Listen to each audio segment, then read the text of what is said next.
আসলে প্রথমেই আমি বলে নিচ্ছি যে আমি কোনো গবেষক না। আমি গবেষণা করি না কখনোই। যখন লিখি বেসিক্যালি ২ ধরনের, একটা ইনটুইটিভলি লিখি, স্বজ্ঞা থেকে লিখি আরকি। ছবি মূলত তো আমার লেখালেখি শুরু হচ্ছে ছবির উপর লেখা। ছবির জগৎটা আমি অনেক ভালোভাবে জানি, এইজন্য আমি নিজে আর্টিস্ট এবং আমরা যখন আর্ট কলেজে ঢুকি তো সেটা একটা ক্রান্তি লগ্ন বলা যায়। ৮০ র দশক। ৮৩ সনে আমরা পাশ করে ঢুকলাম, ৮৪ থেকে শুরু হলো। এই ক্রান্তি লগ্নটা এই জন্য ক্রান্তি লগ্ন বলছি যে মিডিয়াম স্পেসিফিসিটি থেকে বের হয়ে যাচ্ছে শিল্পীরা, নানান রকম মিডিয়ার এক্সপেরিমেন্ট করতেছে, ফটোগ্রাফি ঢুকছে শিল্পের মধ্যে। তো এইরকম একটা ক্রান্তি লগ্নে আমি শিল্পকলার জগতে প্রবেশ করি এবং আর্ট কলেজের যে মিডিয়াম স্পেসিফিক শিক্ষা সেটা গ্রহণ করি। আবার আবার মাস্টার ডিগ্রিতে ড্রপ আউট করি, তার কারণ আমি যে ফটোকপি করে যে প্রিন্ট করতে চাচ্ছি এইটাকে প্রিন্ট হিসেবে শিক্ষকরা গ্রহণ করছে না, কিন্তু আমি ওইটা এক্সিবিশনে দিতে পারছি। এইরকম একটা সিচুয়েশনের মধ্যে থেকে ফটোগ্রাফির প্রতি আমার আকর্ষণ ছোটকালে ছিল। সেটা দিয়ে কিন্তু আমি বলতে পারবো না যে আমি বেক স্যারের সমস্ত কাজ বুঝতে পেরেছি, এর বলা যাবে না। তার কারণ ওই গবেষণাটা করবে যিনি, তিনি এখনো আসেননি আমাদের সামনে। যেমন ধরেন আজিজ স্যার জয়নুল আবেদিনকে নিয়ে যে লেভেলে গবেষণা করেছেন, জীবনের খুঁটিনাটির সাথে ছবিকে মেলানো, সেই গবেষণার ভার আমি নিতে চাই না। আমি শিল্পী হিসেবে যে রেসপন্স করি সেটা হলো যে ইমেজকে এক ধরনের ইন্টারপ্রেট করার চেষ্টা করি এবং এক ধরনের ইতিহাসের প্লেস করে সেটার একটা বর্ণনা দেওয়ার চেষ্টা করি, আর কিছু না। এবং গতকালকেও যেটা বের হলো স্যারের উপর আমার লেখা, আহ, হামিদ স্যার চলে গেছেন আমাদেরকে ছেড়ে, সেটাও আসলে সেরকমই একটা লেখা, হালকা চালের লেখা। এবং সেটার মধ্যে ওই একই যে জাস্ট ইনটুইটিভলি স্বজ্ঞা দিয়ে জিনিসটাকে বোঝার চেষ্টা। আর যেই কনটেক্সটে আমরা, আমার শিক্ষক হিসেবে উনি ছিলেন, যেই কনটেক্সটে শিল্পী বেড়ে উঠেছেন সেই কনটেক্সটটা বোঝা। এবং এইখানে যখন আমরা এসে আড্ডা দিতাম সেটাও ২০ বছর হয়ে গেছে। এই ২০ বছরে যেই যে ছবি দেখেছি, খুব অল্প ছবি দেখেছি আর কি, সেই ছবির পরিপ্রেক্ষিতে কিছু কথাবার্তা বলা এবং কিছু প্রশ্ন তোলা। বলে না প্রভোকেশন, ইংরেজিতে বলে যে কিছু প্রভোকেশন। সেই প্রভোকেশনের সূত্রে এই নামটা, আর নামটা কিন্তু অগাস্ট স্যান্ডারের ছবিতেও এই নামই দেওয়া যাবে। অর্থাৎ লৌকিক অলৌকিক, অর্থাৎ যা পার্থিব, ছবি তো পার্থিবতার সাথে জড়িত, এটুকু বলে নেওয়া জরুরি। যে যদি আমরা ওয়েস্টার্ন তাত্ত্বিকদের কথাও বলি, যে কি বলে, জন বার্জারের কথা বিশেষ করে যদি বলি, জন বার্জার যেহেতু ফটোগ্রাফির উপর, বিশেষ অন ফটোগ্রাফি বাদেও যে আরো আরো বই আছে, জন বার্জারের অনেক ভালো বই আছে ফটোগ্রাফির উপর। মার্কসিস্ট তাত্ত্বিকদের যে ট্রেডিশন, সেই ট্রেডিশনের যে অগ্রগামী চিন্তক তাদের একজন যদি জন বার্জার ধরি, তো উনিও যেটা বলেন আর কি, যে আসলে ফটোগ্রাফির সাথে, ফটোগ্রাফিকে শিল্প হিসেবে দেখলে একটা সমস্যা তৈরি হয় আর কি। এই সমস্যাটা হচ্ছে গিয়ে যে শিল্পী হচ্ছে তার নিভৃতে বসে কম্পোজিশন করে। তো উনি বলতেছেন, বার্জার বলতেছে কম্পোজিশন আসলে প্রয়োজন হয় না এত কিছু ভাবার ফটোগ্রাফারের, কিন্তু হয় আবার। তো এইটা নিয়ে এক ধরনের অ্যাম্বিগুইটি তো আছেই, আমাদের মধ্যে দ্বিমত আছেই, যে আমরা কি আসলে ফটোগ্রাফিকে শিল্প হিসেবে জায়গা দিয়ে সেখান থেকে ভাববো, নাকি ফটোগ্রাফিকে ফটোগ্রাফি হিসেবে ভেবে ভাবাটাই যথেষ্ট। আমার কাছে তাই মনে হয়। যেমন আমরা যখন ভাবি যে হাই আর্ট, লো আর্ট, এত কিছুর মধ্যে না ঢুকে যে বিষয়টা নিয়ে কথা বলছি, জাস্ট সেই বিষয়টা নিয়ে কথা বলাটাই যথেষ্ট। এবং সেটার জন্য বায়োগ্রাফিক্যাল কিছু ডিটেল দরকার হয়, সেটা কিন্তু খুবই কম আমাদের দেশে। আপনি জয়নুল আবেদিন সম্পর্কেও যা পাচ্ছেন, এটা এনাফ বায়োগ্রাফিক্যাল ডিটেইল না, যেটা দিয়ে আপনি আসলে খুব শান্তি মতো একটা লেখা দাঁড় করাতে পারবেন। এবং সেই গবেষণাটা যারা করবে তারা এখনো ইমার্জ করেনি ওইভাবে আসলে আমাদের দেশে। আমাদের দেশে শিল্পের লেখার অভাবটা ওই কারণে আসলে। আর আমি যেটা করি সেটা হচ্ছে সেমিওটিক রিডিং আর কি, ইমেজ হিসেবে এটাকে একটা বিভিন্ন কনটেক্সটে রিড করা যায়। তো আমি একটা পার্টিকুলার কনটেক্সটে রিড করতে চাই, তো ফলে সেই জন্য এই যে নাম, এই যে আহ, লৌকিক অলৌকিক, অলৌকিক শব্দটা আসলে অনেকে মনে করে যে অপার্থিব, এই অর্থে যে পৃথিবীর বাইরের, পৃথিবীর বাইরের মোটেও না। যার মধ্যে আমি এমন বিউটি দেখলাম যেটা এত অসাধারণ, যেটা ব্যাখ্যা করতে পারি না, ওই বিউটিকেই অলৌকিক বলে। এবং পশ্চিমবঙ্গে এটার ব্যবহার অনেক আগেই ছিল, আমরা বরং এটা ব্যবহার করি না, আমরা একটু ভয় পাই। আমরা মনে করি যে তাহলে একটা সেকুলারিজম নষ্ট হয়ে গেল আমাদের। কিন্তু লৌকিক অলৌকিক দুইটাই একটা সেকুলার জীবনের অংশ। তো এই সেকুলার জীবনের যে অংশ, সেই অংশ হিসেবেই আসলে এই যে লৌকিক অলৌকিক যে বিভিন্ন জিনিসটা আমরা শুরু করি। তো আমরা আসলে ছবি দেখি, দেখার আগে যেটা যেটা বললাম আমি, যে যেসব ছবি দেখে ওনাকে আমরা চিনলাম, সেটা কিন্তু এই ধরনের ছবি দেখে আমরা চিনলাম। দিনের পর দিন আমরা পত্র পত্রিকায় আসলে এই ছবি দেখেছি ওনার, এবং এর পাশাপাশি আরো কিছু ছবি দেখেছি যেটার মধ্যে আসলে অলৌকিকের ধারণা লৌকিকের ধারণার মিক্সড। কারণ উনি কিন্তু আসলে ফটোগ্রাফিকে বারবার বলতেছে সবাই, এমনকি যে তাত্ত্বিকের কথা বললাম আমি, জন বার্জারও বলতেছেন যে ফটোগ্রাফি হচ্ছে লৌকিক বিষয়, এবং গডলি গেইসকে চ্যালেঞ্জ করছে প্রথম ক্যামেরা। আমরা যে ধারণা করতাম আর কি যে ঈশ্বরের একটা গেইজ আছে, আমাদের উপর দেখছেন উনি, তো দেখা গেল ক্যামেরা তার চেয়ে বেশি আমাদের উপর তাক করা আছে। এখন তো সার্ভিলেন্সের সময়, এখন তো সর্বত্র ক্যামেরা। তো এইটাই উনি বার্জার অনেক আগে বলে গেছেন যে দুইটা জিনিস হচ্ছে, আমরাও দেখতে চাচ্ছি আবার আমাদেরকেও দেখছে, এটা ক্যামেরা দিয়ে হচ্ছে। তো ফলে অলরেডি গড ইজ ডেড, ওই জায়গার একটা জায়গা তৈরি হচ্ছে। তো ফলে এটা একেবারে সেকুলার একটা তর্ক বিতর্কের মধ্যে আমরা আছি।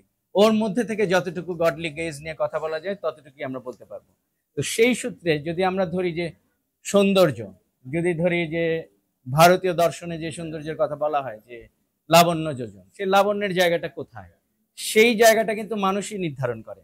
এবং আমার মনে হয় যে যে শিল্পীর কাজ আমরা দেখছি, আলোকচিত্র শিল্পী মঞ্জুর আলম বেগ, আজকে তার 27তম মৃত্যুবার্ষিকী, সেখানে বসে প্রথম জীবনে আমরা কিন্তু এগুলো দ্বারাই মুগ্ধ ছিলাম। আমি একটা উদাহরণ খালি দেখালাম, পরে আরো কিছু আছে। তার আগে যেটা দেখাতে চাই যে ওই ব্যক্তিটাকে চেনা জরুরি, শুধুমাত্র বায়োগ্রাফি জানার জন্য না। বায়োগ্রাফি জানাটা খুব সাধারণ জিনিস হয়ে যায় একসময়, যদি না আমরা কিন্তু ব্যাখ্যা পাই না। দেখবেন যে জয়নুল আবেদিন নিয়ে বোরহানুদ্দিন খান জাহাঙ্গীর যে ব্যাখ্যা করে গেছেন, তারপরে আর ব্যাখ্যা পাই না। কারণটা কি? ওই রিডিং কেউ দিতে চায় না, ভয় পায় সবাই। সবাই মনে করে যে শিল্পী হয়তো রিডিং দেননি, তো আমিও রিডিংটা বন্ধ রাখি। তো কেন যেন আমরা কম বয়স থেকেই আমি আমার বন্ধু বান্ধব মিলে আমাদের রিডিংটা মুখে মুখে ছিল। তো সেই মুখেরটাই আমরা এখন বর্তমানে লেখার চেষ্টা করি, আর কিছুই না।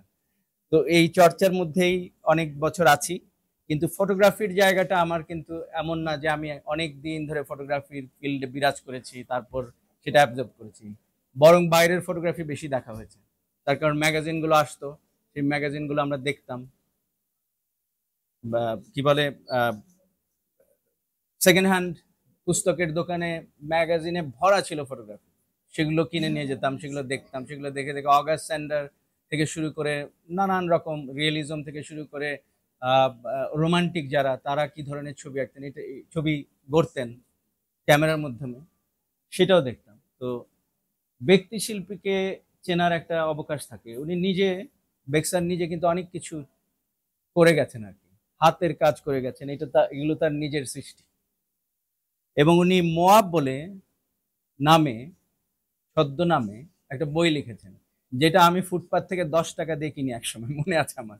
এবং আমি প্রথমে বুঝতে পারি না যে কে হতে পারে, কিন্তু এই ইমতির এখানে আসতে আসতে আমি কিন্তু ইমতিকে কোনোদিন জিজ্ঞেস করিনি। আমি হঠাৎ একদিন বলি যে এই মোয়াব কি আপনার বাবা কিনা, বলে আপনি কি করে জানলেন?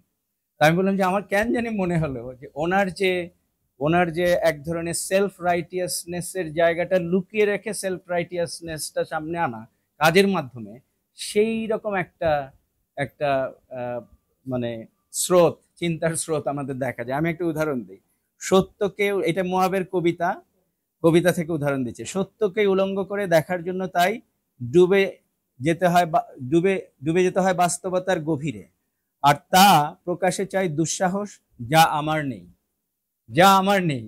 উনি কিন্তু নিজেকে বড় করতে চাচ্ছেন না এখানে, এটা একটা ইন্টারেস্টিং জিনিস। তো এই বিষয়গুলি যদি আমরা ভাবি, তো দেখেন যে এই যে ছবি, যেটা আমরা আসলে পত্রিকায় দেখেছি অনেক ছোটকালে, আমার মনে আছে এই ছবি, এগুলো আমি এই জন্য একটু সামনে আনলাম যে যেসব ছবিগুলি আসলে আমি দেখে দেখে বড় হয়েছি সেগুলো একটু সামনে থাকুক আর কি। তো এই যে চিত্রশিল্পীর সাথে তার সম্পর্ক, চিত্রশিল্পের সাথে সম্পর্ক, ভাস্কর্যের সাথে সম্পর্ক, কবিতার সাথে সম্পর্ক, এরকম একটা মানুষ আমরা আসলে দেখছি ছবির পিছনে সারা জীবন ব্যয় করলেন। আলোকচিত্রের পিছনে সারা জীবন ব্যয় করলেন, অর্থাৎ তার অন্যান্য আরো পারঙ্গমতা ছিল, সেই পারঙ্গমতার বাইরে এসেও উনি যে বাস্তবতার মধ্যে বাস করছেন এটা সম্পর্কে তার সচেতনতা ছিল। এই বাস্তবতার ছবি আমি অনেক পরে পাই, এগুলো আগে আমাদের দেখা হয়নি। এটা আমাদের উত্তরসূরির প্রদর্শনীতেও ছিল। এবং এই যে এই মানুষকে জানতে হলে তার যে ভিতরের মনোকাঠামো, সেই মনোকাঠামোটা আসলে জানা জরুরি হয়ে পড়ে। ওই জন্যই আসলে গবেষকের দরকার হয়। তা নাহলে হয়তো গবেষণা খুব একটা জরুরি ব্যাপার ছিল না। আপনি ছবির অনেক রকম বিশ্লেষণ অনেক পরিপ্রেক্ষিতে দেয়া যেতে পারে। কিন্তু যেহেতু একজন ব্যক্তি এর পেছনে জড়িত এবং যে ব্যক্তিটি আসলে সমবায়ী মানসিকতার সাথে সম্পর্কিত।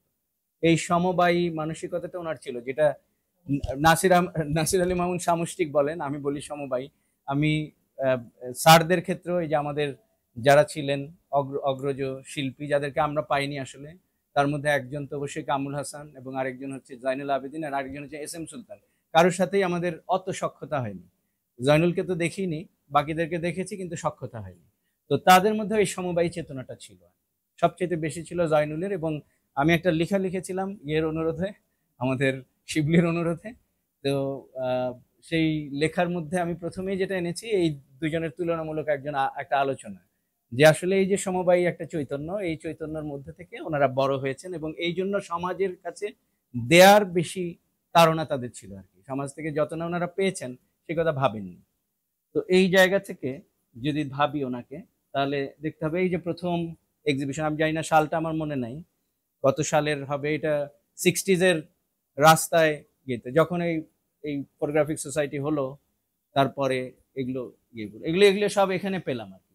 আর আমি যেই বিষয়ে কথা বলতে চাচ্ছিলাম, যে যে এটার্নিটির ধারণা আবার স্থানিকতার ধারণা, দুইটা যে মিশে যায় মানুষের মধ্যে, এটা খুব সহজ। আমি যখন একটা গাছের দিকে তাকাই, মনে করি যে আমি যেন যেন আমি এটার্নাল কিছু দেখছি। আমরা কিন্তু প্রকৃতির দিকে তাকালে আমাদের অটোমেটিক একটা ধারণা হয় যে আমরা যা দেখছি সেটা আসলে একটা এটার্নিটির সাথে সম্পর্কিত। এবং আমি যদি যখন থাকবো না, তখন ওই গাছ থাকবে, এবং এই গাছ না থাকলেও এই রূপ থাকবে। তো সেই যে রূপের যে ভেদ আর কি, এই রূপ ভেদের জায়গা থেকে যদি ধরি যে বিউটি আগলি এবং বিউটির বিয়ন্ডে যে ধারণাগুলো আর কি, হ্যাঁ, যে যেটাকে আমি অলৌকিক বলছি বাংলায়, যেটাকে সাবলাইম বলে ইংরেজিতে, সেই সাবলাইমের কনসেপ্টের মধ্যে থেকে এখনো পর্যন্ত সবাই বিচার করে যাচ্ছে ইমেজকে আর কি। এবং তার একটা উদাহরণ দিই, যে এখন দেখবেন যে ডিজিটাল সাবলাইম বলে কথা চলে আসে। অনেকে ভাবছিল যে রোমান্টিক যুগের এইসব কথাবার্তা বোধহয় আর আর প্রযোজ্য হবে না, কিন্তু ডিজিটাল যুগের কাজের মধ্যেও আপনারা ডিজিটাল সাবলাইম বলে একটা জিনিস পাচ্ছেন, অর্থাৎ অলৌকিকের ধারণা ওইখানেও আপনি আরোপ করতেছেন। তার কারণ এরকম এরকম জিনিস আপনি করছেন যেটা ঠিক এই মুহূর্তের এই স্থানিক বিষয় ছাড়িয়ে আপনাকে বিউটির একটা কনসেপ্ট দেয়, যে কনসেপ্টটা আসলে ঠিক মনে হয় না যেন এখনকার এই মুহূর্তের, এটা যেন চিরকালীন, এই শাশ্বতের কনসেপ্ট, যেটা আসলে রবীন্দ্রনাথ বলেন, নজরুল বলেন, এই স্থানিকতা এবং স্থানিকতার বাইরের যে শাশ্বতের ধারণা, এর মধ্যে থেকেই আসলে রোমান্টিসিজম হয়। এবং এই কাজও আমরা দেখেছি, পত্রপত্রিকায় ছাপতে দেখেছি। এইগুলোর মধ্যে সেই রোমান্টিক, সেই অলৌকিকের ধারণা আছে, যে প্রকৃতির মধ্যে মানুষের জীবনযাপন, হ্যাঁ। তো সেই সূত্রে আসলে এগুলো করা। এই যে ক্যামেরাটা একটা একটা বাস্তবতার কথা বলে, টেম্পোরালিটির কথা বলে, একটা সময়ের কথা বলে। বাট আপনি যদি বনটা দেখেন, এটা কিন্তু মনে হয় যেন এই বাস্তবতা থেকে দূরে চলে যায়। কিন্তু দুইটার ওভারল্যাপটা খুব ইন্টারেস্টিং, এই জন্য আমি ছবিটা রেখেছি। আমার কাছে মনে হয় যে খুবই ইন্টারেস্টিং একটা জিনিস, যে একজন মানুষ যিনি ছবি তোলেন, তার যেই ক্যামেরাটা ব্যবহার করেন সেটা একটা সময়ের প্রতীক। এখন তো ক্যামেরা বদল হয়ে গেছে, কিন্তু ওই প্রতীকটা সামনে রেখে উনি পেছনের একটা বনকে দেখাচ্ছেন, এবং দুইটা বিষয়কে একেবারেই যুগোপযোগী একটা বিষয় ক্যামেরা, আর একেবারেই এটার্নাল একটা বিষয়, শাশ্বতের জায়গা, সেই জায়গাটাই। আর এটা আমরা অনেকেই জানি, উনি বহুবার নাকি এটা আমি শুনেছি ওনার ছেলের কাছ থেকে, যে বহুবার এটার কারণে পুরস্কৃত হয়েছেন। তো এই যে কোরআন শরীফ পড়ছেন, এই যে উপস্থাপনের ঢং, এটা একেবারেই এটার্নাল একটা সাবজেক্ট তৈরি করা। এর মধ্যে এর কি ক্ষুধা আছে নাকি কোন গ্রামের, এই প্রশ্নটা আর থাকে না। এবং ছবি যখন অনেক উঁচু দরের ছবি হয়ে ওঠে, কবিতা যখন উঁচু দরের কবিতা হয়ে ওঠে, শিল্প যখন উঁচু দরের শিল্প হয়ে যায়, এই এটার্নিটির জায়গা থেকেই হয়ে ওঠে। যদিও এটা রোমান্টিসিজমের কথা হয়ে গেল, বাট ওইটা এখনো অ্যাপ্লিকেবল, এখনো এটা খুবই রেলেভেন্ট। তো এই এই এইগুলো কিন্তু আমরা দেখেছি। আমরা মনে মনে আছে কিনা আপনাদের জানি না, আমি মনে আছে যে পত্রিকার পাতায় আমরা বেক্সারের এইসব কাজ দেখতাম, এমনকি ক্যালেন্ডারের পাতাও বেক্সারের এইসব কাজ দেখতাম। তো বেক্সারের আরেকটা দিক আমি যেটা বলবো, যে একেবারেই সাধারণ মানুষের এমন জীবন, যেখানে কাদা ময়লা ক্ষুধা সব মিলিয়ে যে ব্যক্তিটা, সেই ব্যক্তিকে তুলে ধরার একটা প্রয়াস ওনার মধ্যে ছিল, যেটা একটা ইউনিক জায়গা আর কি। এবং যেটা কিভাবে তুলে ধরেছেন সেটাও একটা বিস্ময়কর একটা জায়গা। এই জায়গা থেকে এই যে তার রিয়েলিটি, এটা একটু এলোমেলো হয়ে গেছে আমাদের এখানে, একটু একটু সিরিয়ালটা ছিল যে উনি যেই স্থানিকতায় বসবাস করছেন সেটা সম্পর্কে উনি অন্ধ ছিলেন না, খুব সজাগ ছিলেন। তো যে ঢাকায় বড় হচ্ছেন সেই ঢাকাকে ধরে রাখা, এটা সময়কে ধরে রাখা, যুগটাকে ধরে রাখা। হ্যাঁ, এর মধ্যে ওই নিজের ছবিটা এটার্নাল হলো নাকি কি হলো সেই ভাবনা কম, এটা বাস্তবতাকে তুলে ধরার একটা জায়গা। কিন্তু যদি না আমি বিউটির মধ্যে ঢুকবো, আমি পোর্ট্রেটের বিউটি বলি, ওর মধ্যে দুইটা জিনিস একত্র হবে। এই যে বিউটি একটা সময়ের অবশ্যই, আমরা জানি যে এই যে শাড়ি পরার ঢং, এই ঢং আজকে আর নাই, কিন্তু তারপরেও মনে হয় যেন এই যে এটার্নাল এক বিউটির দিকে আমরা তাকিয়ে আছি।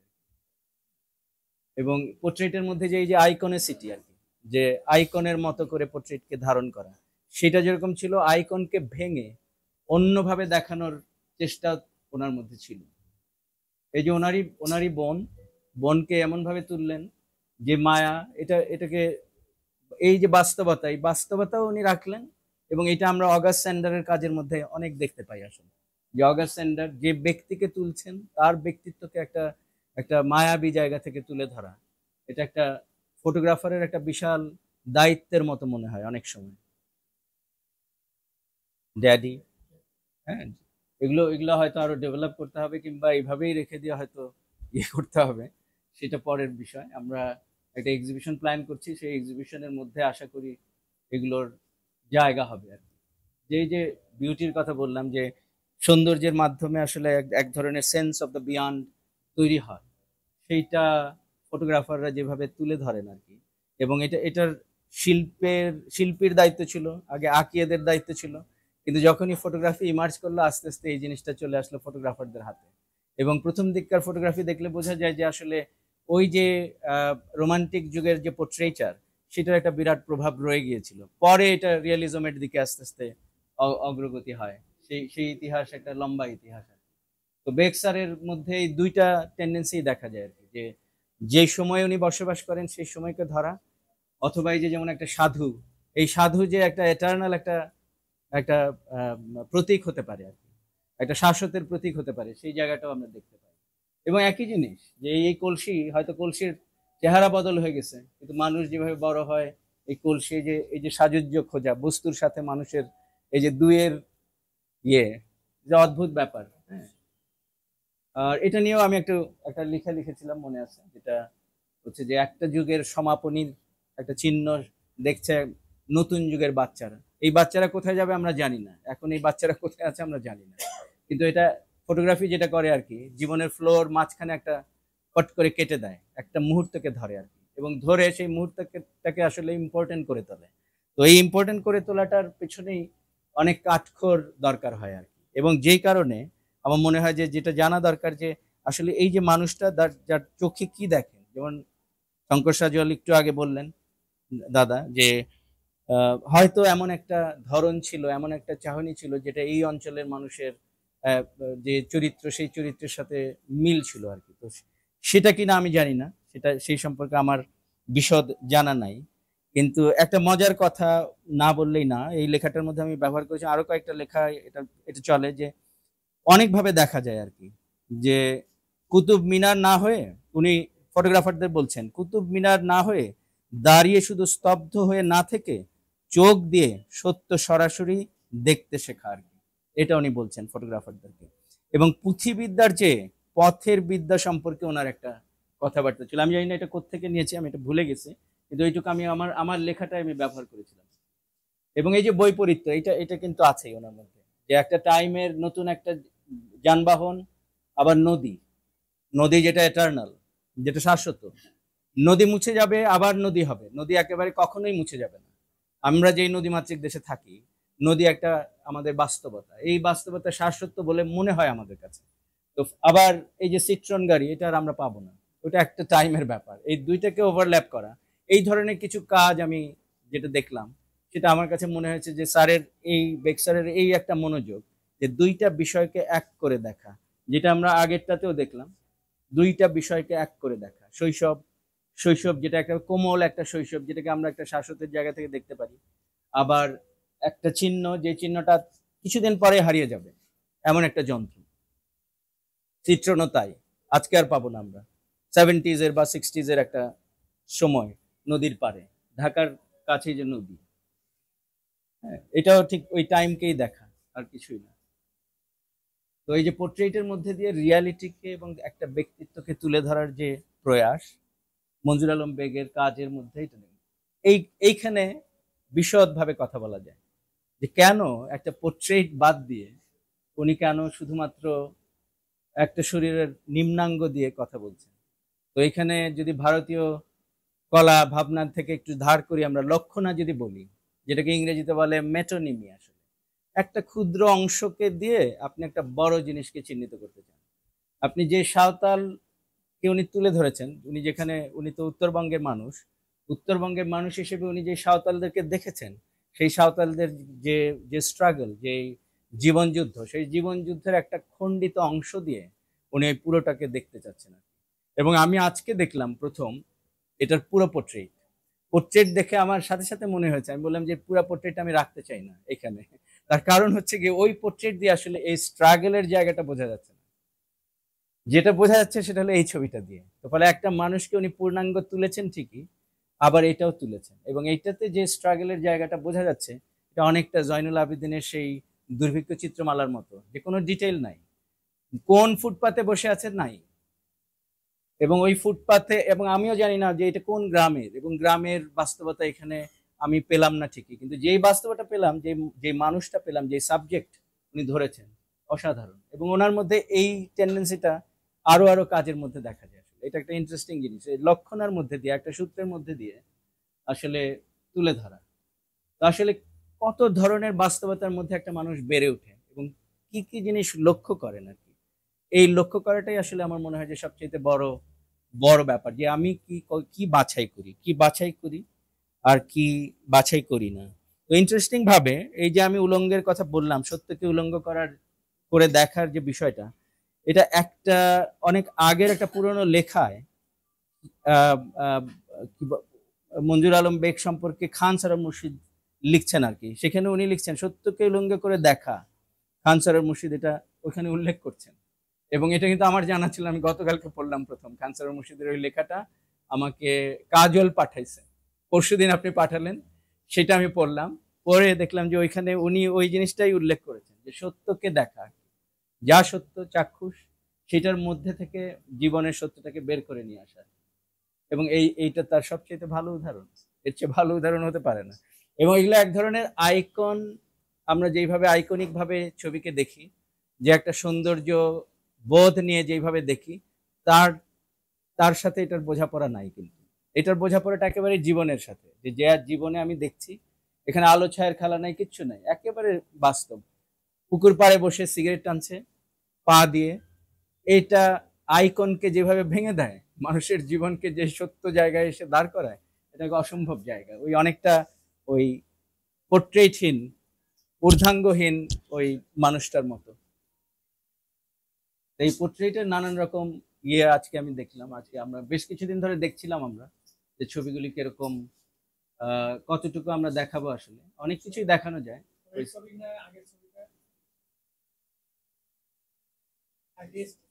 এটা এটা কি শহীদ কবির? শহীদ কবির না, দেখে ওরকমই মনে হয়, আগে ওনার চেহারাটা যেরকম ছিল, কিন্তু হতে পারে, কিন্তু আমি জানি না, ভালোই কথা বলছেন, হ্যাঁ শিওর না? আপনি শিওর? আমি কিন্তু আগে ওনার চেহারাটা ওইভাবে দেখি নাই তো কখনো। আমরা যখন আর্ট কলেজে, শহীদ কবির অলরেডি চলে গেছে, উনি অলরেডি লেজেন্ড।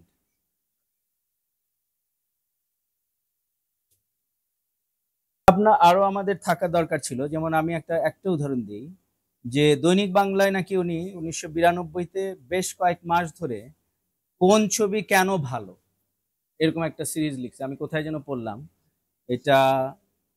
এই খোঁজ খবরটা আমাদের নেওয়া উচিত, আসলে একজন একজন মানুষ সম্পর্কে আমরা যখন জানতে চাই, তখন ওনার এই খোঁজ খবরগুলি খুব জরুরি। এটা সম্ভবত খান সারোর মুর্শিদের লেখাটাতেই আছে, অথবা ওই যে লেখাগুলি আমি কাজলের কাছ থেকে পেলাম পরশুদিন, সেখানে আছে আর কি। এই যে মানুষের জীবন, এই অঞ্চলে মানুষের জীবনের বিভিন্ন দিক আছে, তার স্পিরিচুয়াল দিক আছে, তার বস্তুগত দিক আছে, ভাবগত দিক আছে। এই দুইটার দিকেই ওনার নজর ছিল আর কি। তো এক্সপেরিমেন্টেশনের একটা ধরন ওনার মধ্যে বরাবরই ছিল। এবং এই যে সিটার, এই সিটারের যে চরিত্র বা অঙ্গভঙ্গি যেভাবে আমরা দেখতে পাচ্ছি এখানে, সেই সেই জিনিসটা আমি দেখতে গেলাম। এই যে কেটে গেছে এই ধরনের আইকনিক কাজের বাইরেও যে উনি ছবি তুলতেন, যে কম্পোজিশনের কথা যে আমি বললাম, বার্জার যেখানে বলেন যে ফটোগ্রাফারদের কম্পোজিশন নিয়ে অত ভাবার দরকার নেই, সে সাবজেক্টের সত্যতাটা তুলে ধরতে পারে কিনা, যা অ্যাপিয়ার করে তার সামনে, সেই অ্যাপিয়ারেন্সকে সে মূল্য দেয় কিনা, এবং মূল্য দিয়ে সেটার একটা সত্যিকার সুরাহা করতে পারে কিনা, এই যে বার্জারের ভাবনা, এই ভাবনার সূত্রে আমরা বলতে পারি যে যে এই যে কেটে গেল, এটা হয়তো অনেকের বিচারে হতে পারে যে আমরা যখন ছবি আঁকি তখন বলবে তুমি এইভাবে তো ফিগার কাটতে পারো না, আমরা যখন ছবি আঁকি। কিন্তু ছবি আঁকায়ও এগুলো এখন চলে আসছে আসলে, সেটা ফটোগ্রাফির সূত্রে হোক আর নতুন ধরনের ছবি আঁকার ধরনের সূত্রে হোক। তো এই যে ফটোর ভিতরে আবার নিজের আরেকটা তোলা ফটো, এটা আমার কাছে এই যে ওভারল্যাপিং, আমি যেটা বললাম যে স্যারের মধ্যে এই জিনিসটা কাজ করে আর কি, যে এক বাস্তবতার সাথে আরেক বাস্তবতা, এটা কিন্তু একটা বাস্তবতা। এই যে আমি আমি যখন পাসপোর্টের মধ্যে পাসপোর্টের ছবিটা তুলি, এটা এক ধরনের বাস্তবতা।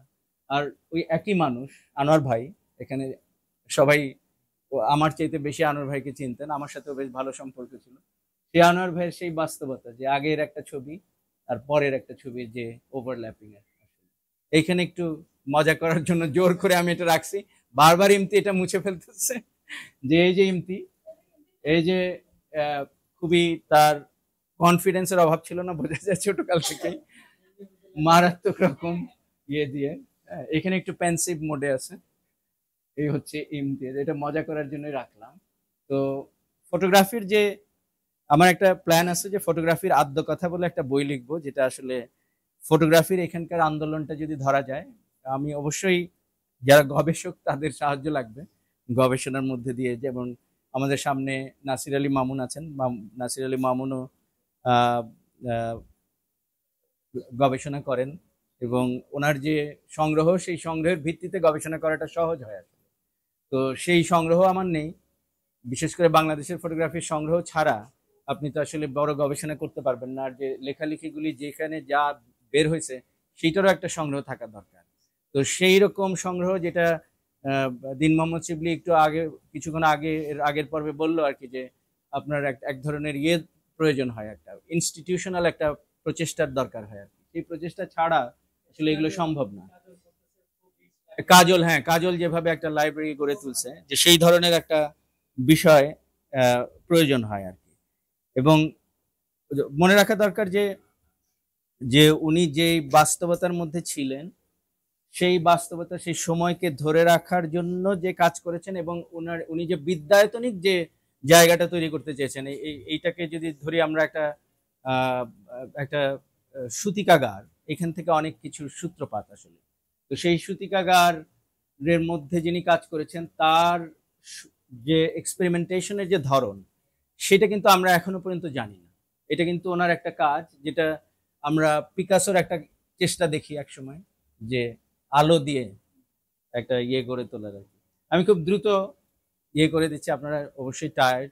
হ্যাঁ, তো এমনকি টেবিলের উপর মিনিয়েচার সাজিয়ে, ল্যান্ডস্কেপের মতো সাজিয়ে ছবি তোলার যে টেন্ডেন্সি, যেটা আসলে এখনকার ইনস্টলেশনের মধ্যে আপনি অনেকভাবে দেখেন নানান রকম, সেইটা ওনার মধ্যে এই যে কাচের ছোট্ট নৌকা, এবং শেষমেশ এটা কি দাঁড়াচ্ছে, ও মাই গড, ল্যাপটপটা একটু ল্যাপটপটা একটু ছুটে গেছে। আচ্ছা, চলে আসছে।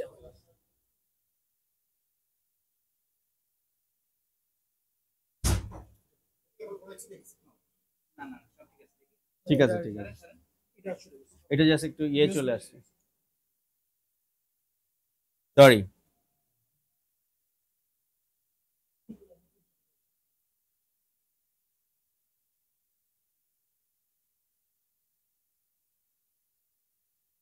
ওনার এক্সপেরিমেন্টেশনের নানান রকম এক্সপেরিমেন্টেশন ছিল।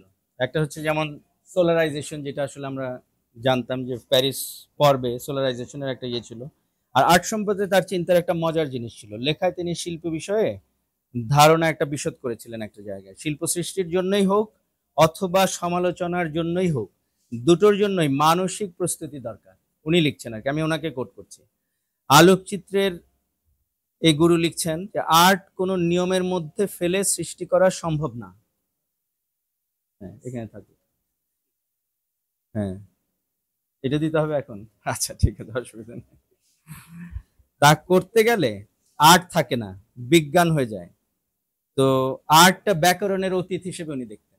তার মানে ভাবের জায়গায় একটা বিরাট ইনভেস্টমেন্ট আপনার প্রয়োজন হয় আর্টের ক্ষেত্রে। সেই জায়গাটা উনি হয়তো ওনার কাজের মধ্যেও আমরা দেখতে পাই। আবার ওনার যে এক্সপেরিমেন্টেশন, এই যে এক্সপেরিমেন্টেশনের শেষমেশ যে চাঁদের ইয়ে, সেটা আমরা দেখতে পাই এখানে। হ্যাঁ, তো দেখে কিন্তু মনে হয় না যে ছোট্ট একটা ল্যান্ডস্কেপের বা মিনিয়েচারাইজ কোনো ল্যান্ডস্কেপের মধ্যে আমরা আছি। হ্যাঁ, এই একই জিনিস আরেকটা জাস্ট আমি জাস্ট প্র্যাকটিক্যালি, এটা হয়তো এখন হয়তো মনে হবে যে এগুলো এগুলো তো আমরাও করতে পারি। সেটা কিন্তু ওই পিকাসো দেখেও একজন বলতো, আমেরিকান শিল্পী, যে পিকাসো তো আমিও আঁকতে পারি, এবং সে একে একটা এক্সিবিশনে করেছিল। কিন্তু তার মানে এই না যে পিকাসো ছোট হয়ে গেল আর কি। তো এই যে ওভারল্যাপিং আর কি, আমি ওভারল্যাপিং এর কথা বারবার বলছি।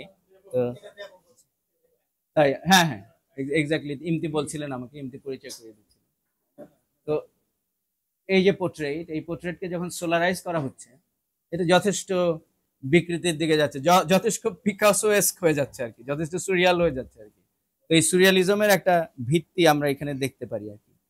হ্যাঁ, তো মেমোরি, আমরা যেভাবে আসলে ফটোগ্রাফিকে যদি মেমোরি ধরি, হ্যাঁ, আর যদি ধরি যে এটা মেমোরিকে উদযাপন করে, আসলে তা না।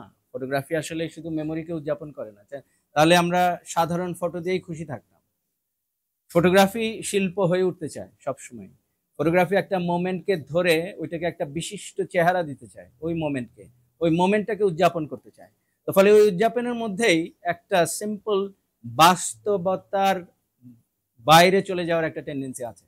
ফলে লৌকিক অলৌকিকের যে দ্বিচারিতা, এই দ্বিচারিতার মধ্যেই আসলে ভালো ফটোগ্রাফির জায়গা। হ্যাঁ, ওনার নিজস্ব আমি যা শুনলাম ইমতির কাছ থেকে, যে হাতে একেও নি, সরাসরি এর মধ্যে নেগেটিভের মধ্যে, সেই সময় নেগেটিভ একটা বিরাট ব্যাপার ছিল। এবং বদ্রিলার বলে যে ফরাসি চিন্তাবিদ, উনি ফটোগ্রাফির উপর একটা পাতলা বই লিখেছিলেন। বলছিলেন যে ডিজিটাল ফটোগ্রাফির সময়টা খারাপ সময়। কেন খারাপ সময়? যে যা কিছু স্পর্শ করা যায়, ওটা নিয়ে যেই ধরনের ভাবা যায়, এই ভাবনাগুলি আস্তে আস্তে হারিয়ে যাবে মানুষের কাছ থেকে। হয়তো আবার নতুন ভাবে ওইটার ভাবনা অন্য কোনো একটা উপায়ে আবার আমরা পৌঁছাবো। কিন্তু এই যে আমার মনে আছে যে আর্ট কলেজের খুবই ইয়াং ছেলে এইখানে বেক্সারের আওতায় পড়ে গিয়ে সে নিজের হাতে নানান রকম এক্সপেরিমেন্টেশন করেছিল, নানান রকম কেমিক্যাল দিয়ে, এবং সেই এক্সপেরিমেন্টেশনের পরে সে বড় করে ছবি আছে। এই জায়গাটা কিন্তু আর আগায়নি, এবং বেক্সারের এই কাজও আমি জানি না উনি বেঁচে থাকলে কতদূর আগাবেন। এটা যেমন ইমতি বললেন যে একেবারে সরাসরি হাতে করা, অর্থাৎ ছবি আঁকার ব্যাপার একেবারে নেগেটিভের মধ্যে। তো এই যে বদ্রিলালের কথাটা, যে যা কিছু স্পর্শযোগ্য, এই স্পর্শযোগ্যতার বাইরে চলে গেলে একটা মুশকিল হয়। ঠিক যেরকম নেচার যে স্পর্শযোগ্য, এই স্পর্শযোগ্যতার মধ্যে যদি আমি থাকি, তাহলেই আমি কিন্তু আসলে বাস্তবতার মধ্যে থাকলাম, আমি টাচে থাকলাম। ইন টাচ উইথ, আমরা বলি না যে নেচারের টাচে নাই, বাস্তবতার টাচে নাই, ও বসে বসে ঘরে বসে বসে খালি ভাবছে। তো এই ভাবনা দিয়ে যে হয় না, এটা বারবার কিন্তু আমরা ওনার লেখার মধ্যেও পাই, যে শুধুমাত্র ভাবনা দিয়ে আমি আগাই না। ভাবনা অবশ্যই আমাকে আগায়, কিন্তু ওই ভাবনা যদি বাস্তবতার সাথে সম্পর্কিত হয়, তাহলে যা হয় আর কি। বাস্তব অভিজ্ঞতার বাইরের জিনিস নিয়ে তো ফটোগ্রাফার কাজ করতে পারবে না, ওইটা তো তার স্টার্টিং পয়েন্ট, ওটা তার শুরু।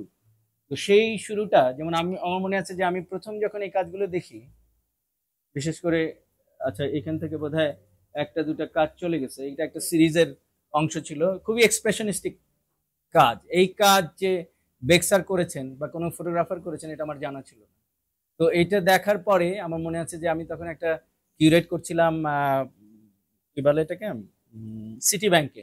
তো সিটি ব্যাংকে ওরা আর্ট চাচ্ছিল, ওর মধ্যে আমি কিছু ফটোগ্রাফার ঢুকাই আর কি। তার মধ্যে এইটা একটা সিরিজ পার্টিকুলার, যেটা আসলে এই ঠিক এইটা না, এটা পরবর্তী কিছু একই সময়কার বোধহয় কাজ করে, তাই না ইমতি? সুন্দরবনের কিছু কাজ যেটা খুবই এক্সপ্রেশনিস্টিক, এবং যেটা ঠিক ফোকাস ধরে, যে খুবই ফোকাসড কোনো ছবি না, সরে ইচ্ছা করে কাঁপিয়ে দেওয়া, এবং বাতাস যে বইছে সেই বাতাস, এরকম 3টা ছবি আমি নিয়ে যাই মনে আছে ইমতির কাছ থেকে। এবং ওইটা ওইখানে যা ওয়েটিং রুমের একটা বড় একটা ডিসপ্লে ওইটা হয় আর কি। আমি জানি না এখনো ওরা রেখেছে কিনা, এত বছর আগে, 10 বছর আগের কাহিনী বলছি। অনেক অনেক আর্ট আমরা দেই, ওই প্রোফাইলিংটা আমি করি আর কি, কিউরেট আমি করি। তো সেইখানে ওনার এই কাজ দেখে আমি মুগ্ধ হয়েছিলাম, এই জন্য যে আমরা এক্সপ্রেশনিজমের অনেক কিছু দেখি, যে ব্রাশ ওয়ার্কের মধ্যে দিয়ে খুবই ঝাপসা কিছু ছবি এঁকে ফেলি আর কি। তো সেটা ফটোগ্রাফিতে যে কত সুন্দরভাবে বেক্সার করেছেন এটা আমার জানা ছিল না।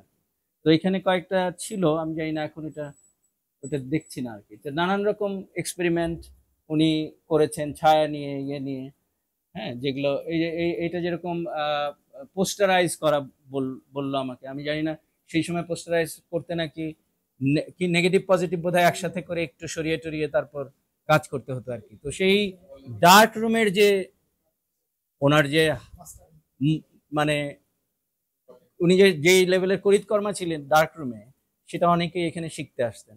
এই বিষয়ে আপনারা অনেক আমার চাইতে ভালো জানবেন, যারা ফটোগ্রাফির অনেক দিন ধরে করছেন আর কি।